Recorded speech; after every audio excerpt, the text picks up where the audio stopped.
One of our writers, Holden Green, only got the code for Theatrhythm a few days ago and has played it non-stop to finish it and write this review, so a massive thanks to him. Theatrhythm Final Bar Line is the latest and greatest game in the series that originally found its home on the 3DS. This is the third one dedicated to the Final Fantasy franchise and the first on the Nintendo Switch, and as such, if you're a fan of Final Fantasy music, this might well be a dream come true. The series itself goes back over a decade and was originally developed by Indie Zero. My name is Mark Walker, welcome back to SwitchUp. Has this one got perfect rhythm or two left feet? Well, let's find out.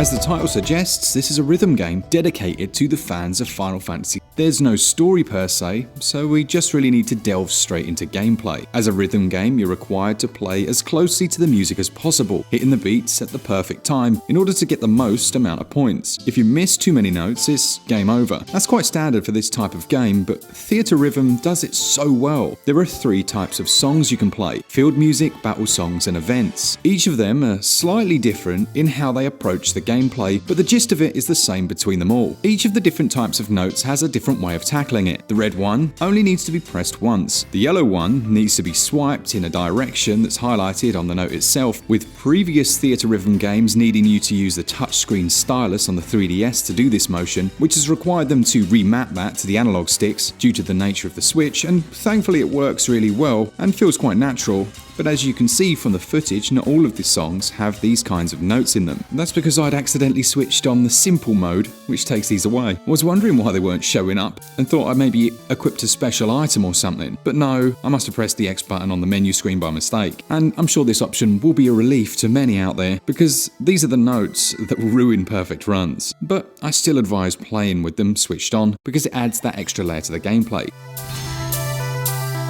Now the final notes are the green ones. It's these that differ the most between the types of songs. These are the long notes that need to be held down and then released when indicated. In battle music, the gimmick is that you may be asked to hold down more than one note at once, while still hitting other notes that come along. They may also overlap, which gave me a mighty fine headache, and I still haven't properly adapted to it. In the field music, these green notes go up and down the screen like rolling hills, and you need to use the analog stick to keep them in line. This petrified me at first because I thought I was terrible at this on the 3DS, but thankfully as long as you're pressing in the direction it's going, the game will keep you within the notes line, which is surprisingly generous. When you're in the zone, Theatrhythm is a wonderful experience. Feeling one-to-one with the music never gets old. It has to be said that it does feel good to play the game, whether you're particularly good at it or not. There are loads of accessibility options for those who are not so rhythmically inclined, yet still want to play it, with most of these tunes having 4 difficulty levels, right from the beginner-friendly basic all the way up to almost impossible. It really does help that the music is excellent. In the base game, there are almost 400 songs from the Final Fantasy series, both the mainline games and the spin-offs, all the way from Final Fantasy 1 to 15, and from Tactics to Chocobo's Mystery Dungeon. It's an avalanche of songs composed by some of the best people in the business, and playing in time with them never gets old. It also helps there's a mini RPG built in here, because you're not just playing music, you're saving the world.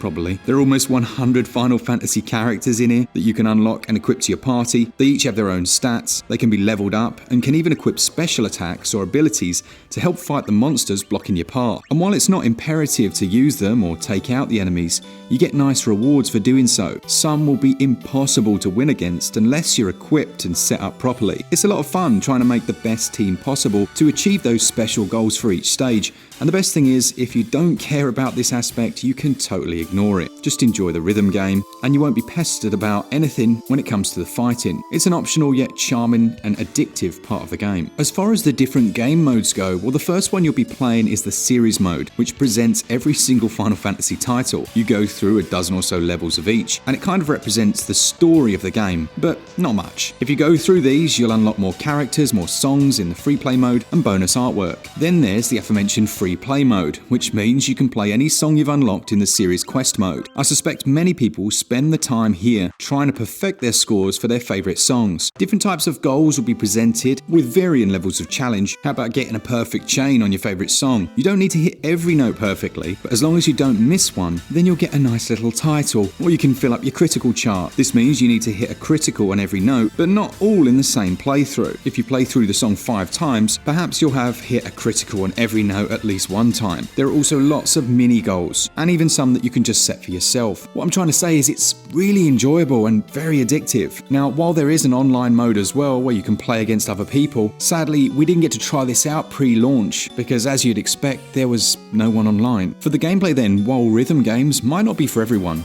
you can't argue that Theatrhythm doesn't try its damnedest to offer something that will appeal to a much wider audience. It beefs up what's often a genre lacking in content with so much, including different options and goals. Sometimes it's a little tricky to know where to start, and then if you are a rhythm fan, you'll absolutely love the gameplay on offer here. Perhaps the RPG parts could be more in depth, but that's all I could really fault it for. I give gameplay 18 out of 20. Now, I've touched on controls somewhat, but just to clarify, I am genuinely surprised at how well the gameplay has been adapted to purely button controls. The previous games had been touched with a precision stylus, and I've got to be honest, I do wish the touch controls would have been an option. I don't see any reason why it couldn't be allowed. It would have worked just as well with not much effort needed to put them in. In that regard, I have to mark it down a little bit. A rhythm game on Switch without touchscreen controls just feels a bit wrong. Overall, I give controls 14 out of 20.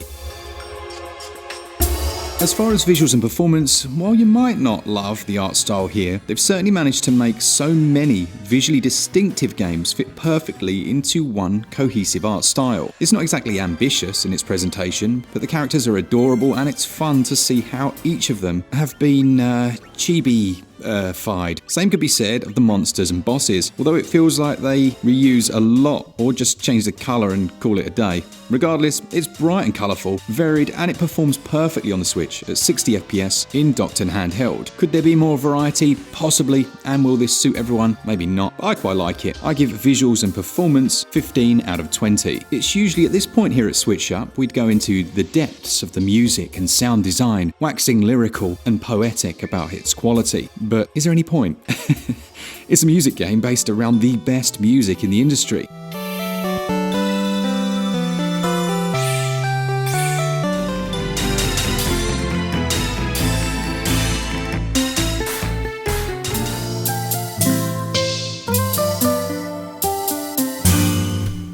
Sound scores 20 out of 20. As for pricing, on the eShop the base price is $49.99 or your regional equivalents. Now that's fair enough, but where Square Enix are pushing their luck is with the other editions that are available. There's a digital deluxe edition, which is £74.99, and a premium digital deluxe edition, which is an eye-watering £94.99. For that first deluxe edition, £25 extra, you're getting 27 exclusive songs, and for what reason these 27 cost so much compared to almost 400 in the base price is a little puzzling, and it's a little unusual that the premium deluxe edition makes a bit more sense, as that contains a ton of songs from other Square franchises like Nier, Chrono Trigger, Octopath and so on, about 90 extra tracks. It might make sense, but it doesn't mean we're particularly happy about the price, and at least you can buy those packs separately as far as I'm aware, but still, it's sad when it brings a bit of a downer on what is a really lovely experience. If you're happy with just the essentials in the base game for 50 quid, that should be okay for you. 400 songs will last you a long time. That's probably 10 hours just to play them all at once back to back. Never mind over and over to perfect them or just out of sheer enjoyment. It's a game that will last you a very, very long time, and if you fall in love with it, you'll be saying goodbye to most of the titles in that ever-growing backlog. But still, those deluxe editions are painful. The base game's value scores 15 out of 20.